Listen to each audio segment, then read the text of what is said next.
আজকে আমি আমের জমিতে ঘুরতে এসেছি, আর আমের জমিতে ঘুরতে এসে দেখি এখানে একটি খুব সুন্দর গরু ঘাস খেয়েছিল। সেই গরুটার কালার হচ্ছে সাদা আর কালো। আর এই গরুটার আমি ভিডিও শ্যুট করে নিলাম, আর ভিডিও শ্যুট করে আর আমি আজকে চলে এসেছি জমিতে ঘুরতে ব্যাগ নিয়ে। আমের জমিতে ঘুরতে ব্যাগ নিয়ে ঘুরতে এসেছি। আর এসব জমিতে সম্পূর্ণটা আমের গাছ লেগে আছে, কিছু কিছু পার্সেন্ট লিচু গাছ লেগে আছে। তো আমি এখন রাইটে নিয়ে নেবো ব্যাগটা, আর কোন জায়গায় লিচুর গাছ বেশি লেগেছে আমি আপনাদেরকে দেখাচ্ছি। এখন আমি লেফটে নিয়ে নেবো। দেখেন এর সম্পূর্ণটা লিচুর গাছ আছে। আর এবছর লিচু অত হয়নি, মানে বৃষ্টিতে সব লিচুর মোড় ধরে গেছে। আর কিছু কিছু পার্সেন্ট লিচু ঠিকই আছে, কিন্তু এখন লিচুগুলো খুব ছোটো হয়ে আছে। কমসে কম এখনও 1 মাস লাগবে লিচু পাকতে। আর এই জমিটাতে সম্পূর্ণ মানে লিচুর গাছ লেগে আছে।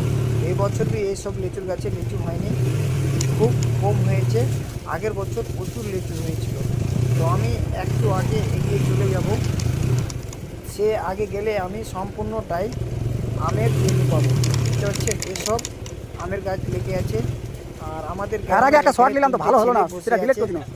আর এসব জমিতে বিভিন্ন রকমের আমের গাছ লেগে আছে।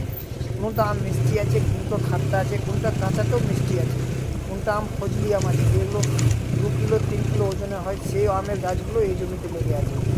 যে আমটা মানে কাঁচাতে খাটা লাগছে, সে পাকলে প্রচুর মিষ্টি লাগে।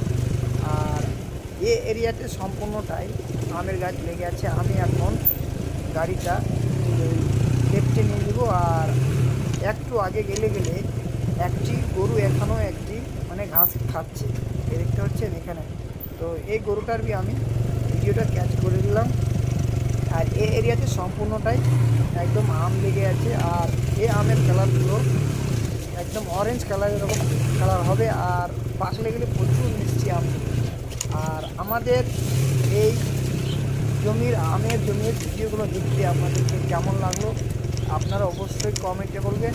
আর ভালো লাগলে আপনারা অবশ্যই লাইক, কমেন্ট, শেয়ার